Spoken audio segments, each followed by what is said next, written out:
കേരളത്തിലെ മദ്രസയുമായിട്ടുള്ള സംഭവമാണ്. കേന്ദ്ര ബാലാവകാശ കമ്മീഷൻ ചെയർമാൻ അദ്ദേഹം വളരെ അസന്നിഗ്ധമായിട്ട് പറഞ്ഞു, കേരള ഗവൺമെൻറ് കേരളത്തിലെ മദ്രസകൾക്ക് പണം കൊടുക്കുന്നുണ്ട്. ഞാൻ ഏകദേശം 7-8 പ്രാവശ്യം കേരളത്തിലെ വിവിധ ഗവൺമെൻറ് ഡിപ്പാർട്ട്മെൻറ്റുകളിലും അവസാനം കേരളത്തിലെ വെൽഫെയർ ഡിപ്പാർട്ട്മെൻറ്റിനും RTI മുഖാന്തരം കത്ത് കൊടുത്തിട്ടുണ്ട്. അതായത് കേരള ഗവൺമെൻറ് മദ്രസയ്ക്ക് ഏതെങ്കിലും രീതിയിൽ സഹായം കൊടുക്കുന്നുണ്ടോ എന്നറിയുവാൻ വേണ്ടി. എനിക്ക് ഇന്ന് വരെ ഒരു ഉത്തരവും തന്നിട്ടില്ല. കേരളത്തിൻ്റെ ബജറ്റിൽ, അതായത് കേരളത്തിൻ്റെ ഫിനാൻഷ്യൽ ബജറ്റിൽ എത്ര രൂപയാണ് മദ്രസയ്ക്ക് വേണ്ടി മാറ്റിവെക്കുന്ന ബജറ്റിൻ്റെ ഹെഡിങ് അവിടെ ജോലി ചെയ്യുന്ന ഒരാൾ മുഖാന്തരം അറിയാൻ സാധിച്ചത്, ഗവൺമെൻറ് അത് ബജറ്റിൽ പ്രത്യേകമായിട്ട് അത് പറയുന്നില്ല, പക്ഷെ പണം പോകുന്നുണ്ട്. അതിൻ്റെ ഡീറ്റെയിൽസ് മറ്റുള്ളവർക്ക് കൊടുക്കാൻ തയ്യാറല്ല. അതായത് ഞാൻ കൊടുക്കുന്ന ടാക്സ്, അതായത് നിങ്ങൾ കൊടുക്കുന്ന ടാക്സ് കൊണ്ട് കേരളത്തിലെ ജനങ്ങൾക്ക് അറിയുവാൻ ഒരു സാഹചര്യവും കേരള ഗവൺമെൻറ് RTI മുഖാന്തരം ഉണ്ടാക്കി കൊടുക്കുന്നില്ല. ഇതാണ് സംഭവം. ഒരു വർഷം ഗവൺമെന്റിന്റെ ബജറ്റ് അലോക്കേഷൻ 20 കോടി രൂപയാണ് മദ്രസ സംഭവത്തിന് വേണ്ടി ഗവൺമെന്റ് സ്പെൻഡ് ചെയ്യുന്നത്. മദ്രസ ടീച്ചേഴ്സിന്റെ സാലറി, അവിടെ ബിൽഡിംഗ് കൺസ്ട്രക്ഷൻ, ഈ ടീച്ചേഴ്സിന് മറ്റു കൊടുക്കുന്ന മറ്റു പല സംഭവങ്ങൾ, അതിൻ്റെ മിസ്ലേനിയസ് എക്സ്പെൻസ് എല്ലാം കൂടെ ചേർത്ത് 20 കോടി രൂപയാണ് എൻ്റെയും നിങ്ങളുടെയും ടാക്സിൽ നിന്നും എടുത്ത് ഈ മദ്രസ അധ്യാപകർക്കും ഈ മദ്രസയ്ക്കും വേണ്ടി കൊടുക്കുന്നത്. കേരളത്തിലെ മദ്രസ അധ്യാപകർക്ക് വേതനം നൽകുന്നത് സർക്കാർ ഖജനാവിൽ നിന്നാണെന്ന പ്രചാരണത്തിന്റെ സത്യാവസ്ഥയുമായി വിനിഷ. കേരളത്തിലെ മദ്രസ അധ്യാപകർക്ക് വേതനം നൽകുന്നത് സർക്കാർ ഖജനാവിൽ നിന്നാണോ?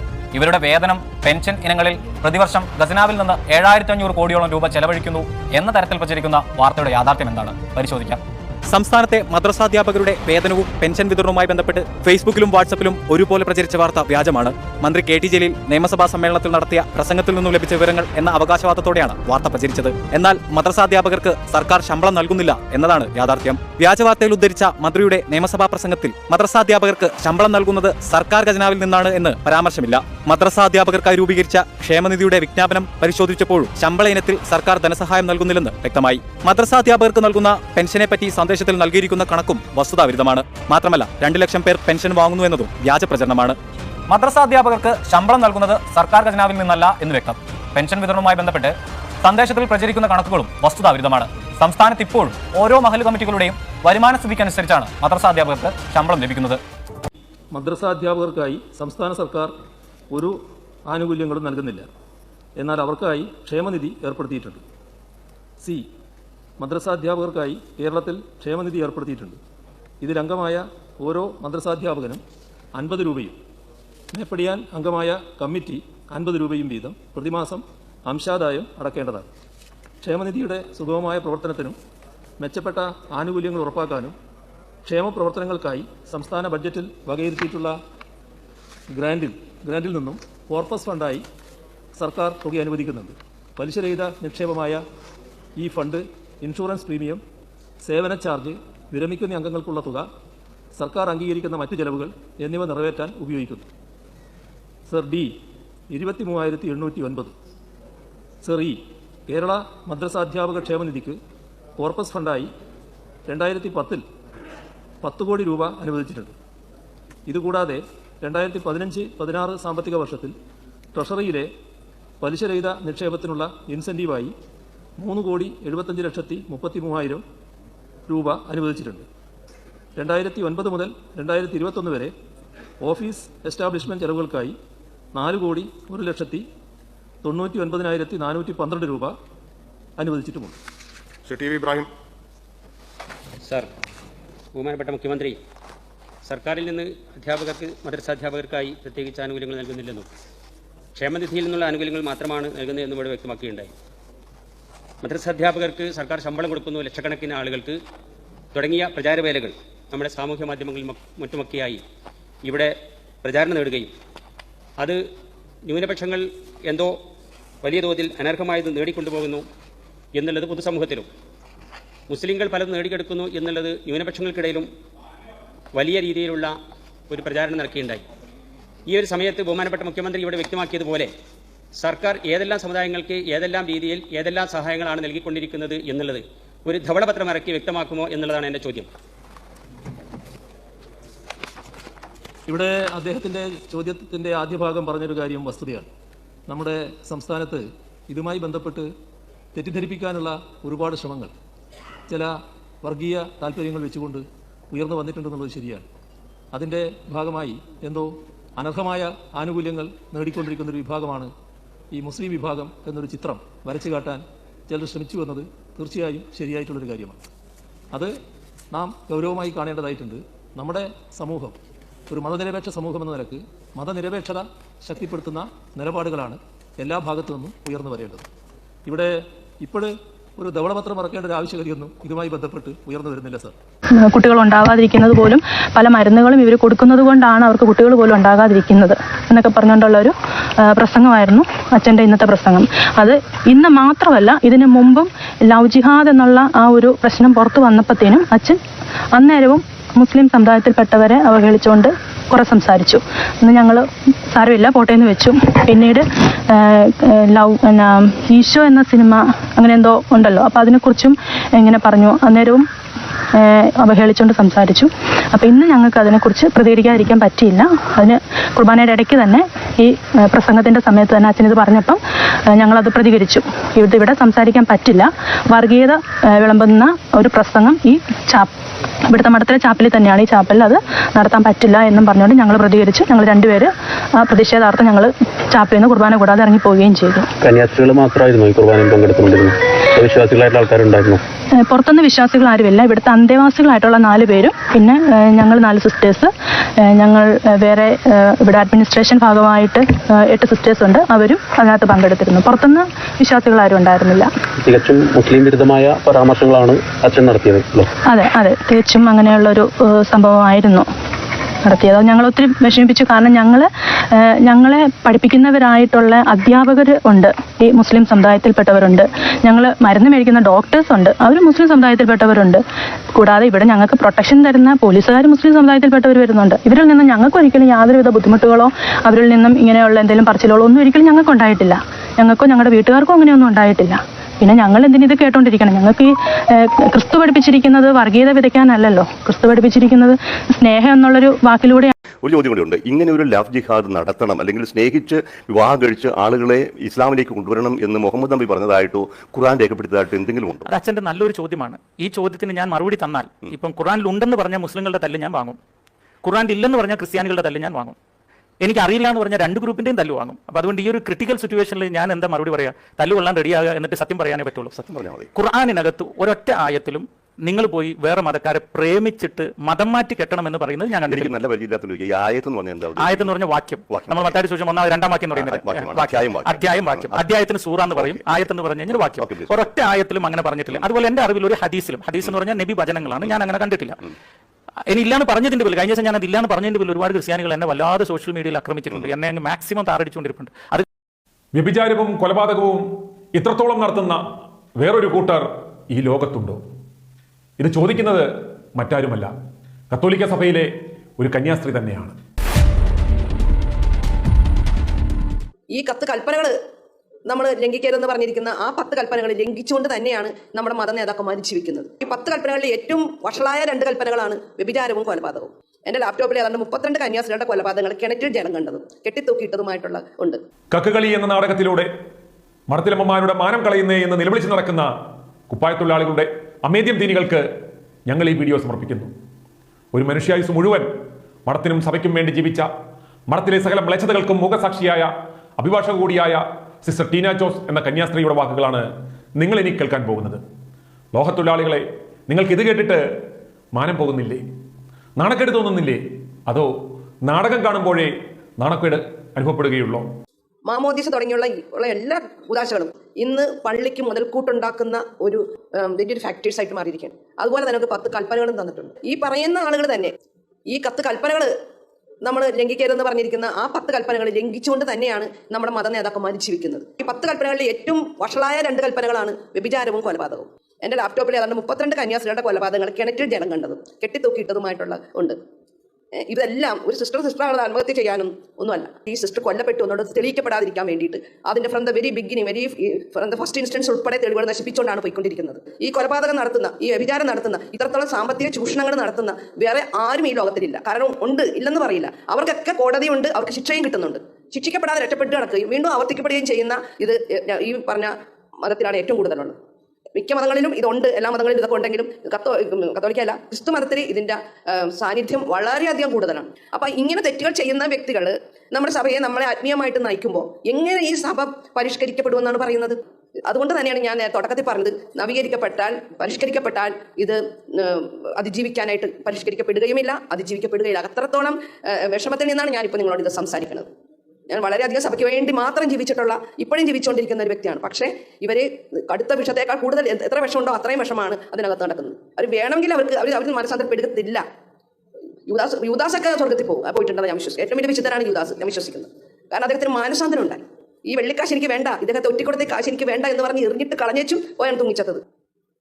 അങ്ങനെ ഒരു മാനസാന്തരം ഇവർക്ക് ഉണ്ടാകുകയായിരുന്നെങ്കിൽ സഭ പരിഷ്കരിക്കപ്പെടുകയും നവീകരിക്കപ്പെടുകയും ചെയ്യും. അങ്ങനെ ഇവരത് പുൽക്കൂട്ടിൽ നിന്ന് തുടങ്ങി യേശുവിന്റെ കാൽവരി വരെയും ഇവർ ജീവിക്കാൻ സന്നദ്ധമായിട്ട് മുന്നോട്ട് വന്നാൽ ഇവിടെ ഒരു മാർപ്പാപ്പ ഉണ്ടായിട്ട് ഒരു ഉപകാരമില്ല. കത്തിക്കാൻ അദ്ദേഹം അവിടെ ഇരുന്നിട്ട് വെറുതെ നമുക്കത് വെറുതെ ഒരു എന്താ പറയേണ്ടത്, ഒരു നോക്കുത്തി, അല്ലാണ്ട് വേറെ ഒന്നുമല്ല. അദ്ദേഹം രാജ്യങ്ങളെല്ലാം ചുറ്റി സഞ്ചരിക്കുന്നുണ്ട്, സമാധാന വക്താവായിട്ട് പോകുന്നുണ്ടെങ്കിലും ഈ രാജ്യത്ത്, ഈ ലോകത്ത് ഏതെങ്കിലും മുക്കിലും മൂലയിൽ നടക്കുന്ന ഒരു തെറ്റ് കണ്ടാൽ അത് തെറ്റാണെന്ന് ചൂണ്ടിക്കാണിക്കാനും തിരുത്താനും സാധ്യമാകുന്ന യാതൊരു സംവിധാനവും ഇല്ലാത്ത ഒരു സെറ്റപ്പാണ് ഇതിനകത്ത് കിടക്കുന്നത്. നമ്മൾ ഹൈന്ദവ ദേവാലയ അമ്പലങ്ങളിൽ പോയി നോക്ക്, അവിടെ അവർ രാവിലെ കുളിച്ച് അമ്പലത്തിൽ പോകുന്നു, അവർ ഒരു മിനിറ്റ് അവിടെ നിന്ന് പൂജിക്കുന്നു, പ്രാർത്ഥന. ഇത്രത്തോളം ജനങ്ങളെ മതവഹയിൽ നിന്ന് മയക്കം പിടിച്ചെന്ന് ഉപദേശിച്ചു കൊടുക്കുന്ന ഒരു മതം വേറെ ഉണ്ടോ? അത്രത്തോളം ഉപദേശമാണ്. മുക്കുമൂലം ചേർത്ത്, യോസാർ പറഞ്ഞ പോലെ പാപത്തിന്റെ മുക്കുമൂലം ചേർത്ത് നമ്മളെ പഠിപ്പിക്കുകയും അതേ പാപത്തിന്റെ 10 ഇരട്ടി ശക്തമായ പാപം ചെയ്തിട്ട് രക്ഷപ്പെട്ട് പണത്തിന്റെ കൊഴുപ്പിനെ രക്ഷപ്പെട്ട് നടക്കുകയും ചെയ്യുന്ന ഈ പുരോഹിതവർഗം നയിക്കുന്ന ഈ മതം ഇത് പിന്നെ ഇതിനെ പരിഷ്കരിച്ചാൽ പുനരുദ്ധരിക്കപ്പെടുമെന്നൊന്നും എനിക്ക് അറിയില്ല. 2000 യഹൂദന്മാരെ കൊന്നത് മുഴുവൻ ക്രിസ്ത്യാനിയാണ്. ഫെർണാണ്ടോ ഇസബെല്ല 2 ലക്ഷം യഹൂദന്മാരെ കൊന്നു. നെപ്പോളിയന്റെ കാലത്ത് 4 ലക്ഷം പേരെ കൊന്നു. ഹിറ്റ്ലറുടെ കാലത്ത് 60 ലക്ഷം യഹൂദന്മാരെ കൊന്നു. 2000 കൊല്ലം ഈ യേശുക്രിസ്തുവിനെ കുറിച്ച് തൂക്കിയത് യഹൂദന്മാരാണെന്ന് പറഞ്ഞുകൊണ്ട് യഹൂദന്മാരെ കൊല ചെയ്തുകൊണ്ടേയിരുന്നു. ഏറ്റവും കൂടുതൽ ജൂസിനെ കൊന്നത് ക്രിസ്ത്യാനികളാണ്. 1.5 കോടി യഹൂദന്മാരെ കൊന്നത് ക്രിസ്ത്യാനികൾ. ഹോളോകോസ്റ്റ് ആണ് സാർ ഈ പറയുന്നത്. ഹോളോകോസ്റ്റിൽ 60 ലക്ഷം. ഹിറ്റ്ലർ കത്തോലിക്കനായിരുന്നു, നെപ്പോളിയൻ കത്തോലിക്കനായിരുന്നു, ഫെർണാണ്ടോ ഇസബെല്ല കത്തോലിക്കനായിരുന്നു. അവർ മൂന്നും കൂടെ മാത്രം കൊന്നൊടുക്കിയിട്ടുള്ളത് 1 കോടിയുടെ അടുത്താണ്. അമേരിക്കക്കാർ വന്ന് ഇറാഖിൽ ബോംബിട്ട് 10 ലക്ഷം പേരെ കൊന്നു. അത് പീസ് കീപ്പിംഗ്. ഇറാഖികൾ അവരുടെ മണ്ണിന് വേണ്ടി തിരിച്ചൊരു ബോംബ് പൊട്ടിച്ചാൽ അത് ടെററിസം. അഫ്ഗാനിസ്ഥാനി ക്രിസ്ത്യാനികൾ ചെന്ന് അവിടെ ഒരു 25 ലക്ഷം പേരെ കൊന്നു. 1 അഫ്ഗാൻ സ്ത്രീ വിധവ സ്ത്രീയാണ്, ഭർത്താവ് കൊല്ലപ്പെട്ടാണ്. അത് നേഷൻ ബിൽഡിംഗ്. അഫ്ഗാനികൾ അവരുടെ മണ്ണിന് വേണ്ടി തിരിച്ച് ബോംബ് പൊട്ടിച്ചാൽ ടെററിസം. ഹിരോഷിമയിലും നാഗാസാക്കിലും ക്രിസ്ത്യാനി ബോംബിട്ട് 2 ലക്ഷം പേരെ ബന്ധം കരിച്ച്. അപ്പോൾ ഹിരോഷിമയിൽ ബോംബിട്ടത് ക്രിസ്ത്യാനിയല്ല, അമേരിക്കക്കാരൻ. ഏതാ? അപ്പോൾ രാജ്യത്തിൻ്റെ പേര് പറയും. ക്രിസ്ത്യാനി ബോംബിട്ടത് ക്രിസ്ത്യാനി എന്ന് പറയത്തില്ല. ഇവിടെയാണ് ഈ പ്രൊപ്പഗണ്ട എന്ന് പറയുന്നത്. ഈ പ്രൊപ്പഗണ്ട വെച്ചിട്ടാണ് ജനത്തെ സെപ്പറേറ്റ് ചെയ്യുന്നത്. ലോകത്തിലെ ഏറ്റവും സ്നേഹമില്ലാത്തൊരു വർഗത്തിന്റെ പേര് പറഞ്ഞേ. മനുഷ്യനോ? അല്ല, ക്രിസ്ത്യാനികളാണ്. ലോകത്തിലെ ഏറ്റവും സ്നേഹമില്ലാത്ത ബന്ധുക്കൾ, ശത്രുക്കൾ ആരാ? ചേട്ടൻ ഗൾഫിന് പോയി. അപ്പോൾ അനിയന്റെ ഭാര്യ പറഞ്ഞു, നിങ്ങൾ ചോദിക്കുക, അവൻ എന്തെങ്കിലും ഒരു ജോലി ദുബായിൽ ശരിയാക്കാൻ ചോദിക്കുക. അപ്പോൾ അനിയൻ ചെന്ന് ചോദിക്കുക ചേട്ടനോട്, എനിക്ക് എന്തെങ്കിലും ഒരു ജോലി അവിടെ ശരിയാ. അപ്പോൾ ചേട്ടൻ, ചൂടാണ് അവിടെ, ഭയങ്കര ചൂട്, 3 മാസം സാലറി കിട്ടിയിട്ടില്ല, നീ ഇവിടെ എവിടെയും നോക്ക്, ജമ്മുണ്ടേ കൊണ്ടുപോകല. വേറൊരു കൂട്ടർ ഒരുത്തം പോയാൽ മതി, 10 പേരെ കൊണ്ടുപോകും. പേര് പറയുന്നില്ല. നമുക്ക് ആ 2 മക്കളെ ഉള്ളൂ. 2 മക്കളെ കുറിച്ച് ഓർത്ത് പേടിയാണ്. വേറൊരു കൂട്ടർക്ക് 8-10 മക്കളാണ്. ഒരു മക്കളെ കുറിച്ച് ഓർത്ത് അവർക്ക് പേടിയില്ല. പുറത്തുവിട്ട അദാശർമ്മ പറയുന്നത്, heart റെഞ്ചിങ് and gut റെഞ്ചിങ് stories of 32,000 females in Kerala. ലോകത്തിന്റെ കഥയോ ഇന്ത്യയുടെ കഥയോ ഒന്നുമല്ല. കേരളത്തെ കുറിച്ച് പച്ചക്കള്ളം പറയുകയാണ്. നട്ടാൽ കുരുക്കാത്ത, ദൈവം പൊറുക്കാത്ത പച്ചക്കള്ളങ്ങളാണ് നമ്മുടെ നാടിനെ കുറിച്ച് പറയുന്നത്. വളഞ്ഞ വഴിയിൽ കള്ളം പറയുകയാണ്. ലാൻഡ് ജിഹാദ് വരുന്നു, ലവ് ജിഹാദ് വരുന്നു, ഹലാൽ ജിഹാദ് വരുന്നു, തുപ്പൽ ജിഹാദ് വരുന്നു, മുസ്ലിങ്ങൾ നമ്മുടെ നാട് കയ്യേറുന്നു എന്നൊക്കെ ഞങ്ങൾ കള്ളം പറയുന്നത്. അപ്പൊ ഞങ്ങളുടെ ഇടയിലുള്ള കുറച്ച് കടുപ്പ സ്വരക്കാര് ഇസ്ലാമോഫോബി അതിന് പകരം പറഞ്ഞ് വിഘടിച്ച് കിടക്കുന്ന ഹിന്ദുക്കളെ ഒന്നിപ്പിക്കാൻ നടത്തുന്ന ഒരു പോരാട്ട നാടകമാണ്, അല്ലെങ്കിൽ ഒരു ലൊട്ടിലൊടുക്ക നമ്പറാണ് നമുക്ക് സാധാരണ പക്ഷേ പറയാം. ഈ വളഞ്ഞ വഴിയിൽ ഹിന്ദു ഐക്യം ഉണ്ടാക്കാനുള്ള ശ്രമങ്ങളാണ് ഈ സാധനങ്ങൾ. നമുക്ക് കുറച്ചുകൂടെ ഓണസ്റ്റ് ആയിട്ട് ഒരു ഇല്ല. അപ്പൊ എപ്പോഴും ഒരു ശത്രുവിനെ വേണം, എപ്പോഴും ഒരു അപരനെ വേണം, എപ്പോഴും അപ്പുറത്ത് നിന്ന് ആരെങ്കിലും ആക്രമിക്കാൻ വരുന്നു എന്ന് പറഞ്ഞാലേ ഞങ്ങളുടെ ആൾക്കാർക്ക് ഒരു ഗുമ്മുള്ളൂ. ആ ഗുമ്മിന് വേണ്ടി പറയുന്ന തൊട്ടുകൂടായ്മ, അയിത്തം, അസ്പൃശ്യതയൊക്കെ ഉണ്ടായിരുന്ന ഒരു കാലത്തേക്കാണ് ഇസ്ലാം കടന്നു വന്നത്. ആരും തൊടാത്തവരെ ആലിംഗനം ചെയ്ത് കെട്ടിപ്പിടിച്ച് സ്വീകരിക്കുന്ന ഒരു പുതിയ സംസ്കാരം ഇസ്ലാം ഇവിടെ ഉണ്ടാക്കി കൊടുത്തു. സഹിക്കുമോ ആഗോള ക്യാപിറ്റലിസത്തിന്? സഹിക്കുമോ ജാതീയതയ്ക്ക്? സഹിക്കുമോ സവർണദേശീയതയ്ക്ക്? ഫാഷിസത്തിന്? എന്തുകൊണ്ട് മതം ഇവിടെ ഒരു പ്രശ്നമായി എന്നുള്ള ചോദ്യത്തിന് നമ്മൾ ഉത്തരം തേടുമ്പോൾ ഇന്ത്യയിൽ മാത്രം ഒതുങ്ങുന്ന ഒരു കാര്യമല്ല ഇത്. ഇതിനൊരു ആഗോള പരിസരമുണ്ടെന്ന് നമ്മൾ വിസ്മരിക്കരുത്. ആഗോളതലത്തിൽ സാമ്രാജ്യത്വ ശക്തികളുടെ ഒരു അജണ്ട കൂടെയാണ് ഇന്ത്യയിൽ ഇന്ന് നടപ്പാക്കിക്കൊണ്ടിരിക്കുന്നത്. നമുക്കറിയാം, സാമ്രാജ്യത്വം എന്നും നിലനിന്നത് ഒരു ശത്രുവിനെ എതിർപക്ഷത്ത് പ്രതിഷ്ഠിച്ചുകൊണ്ടാണ്.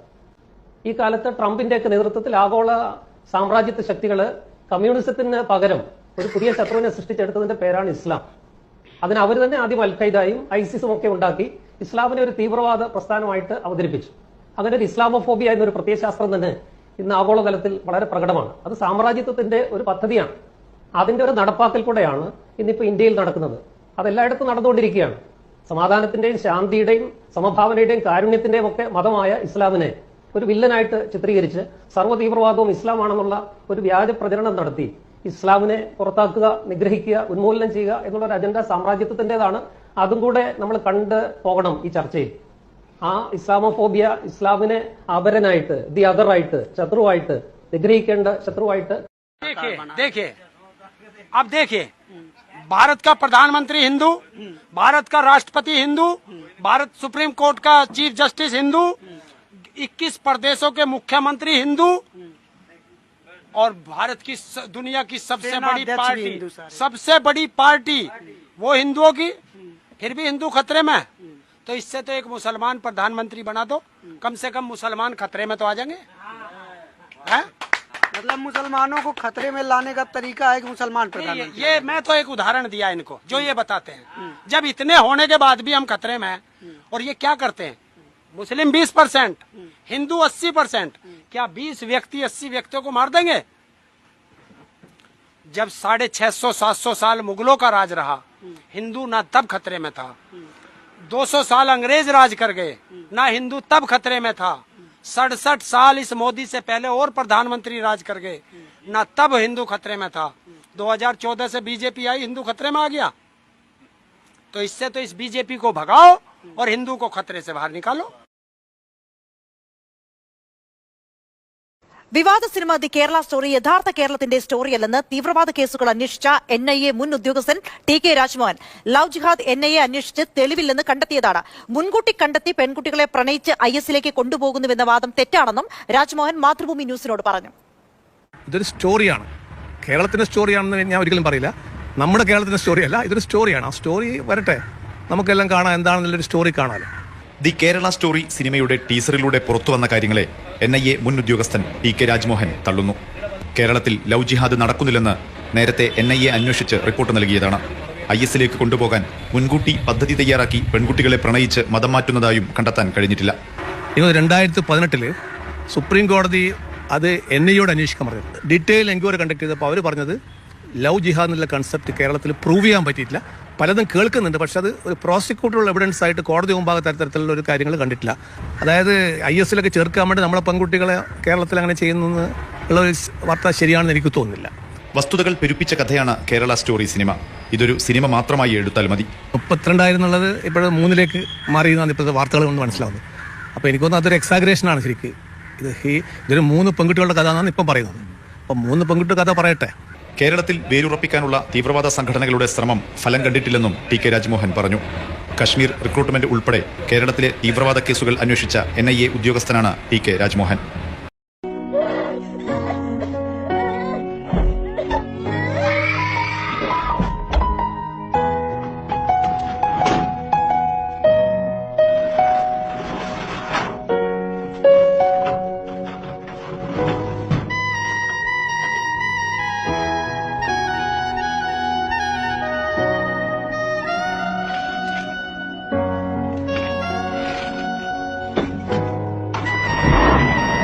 Get down.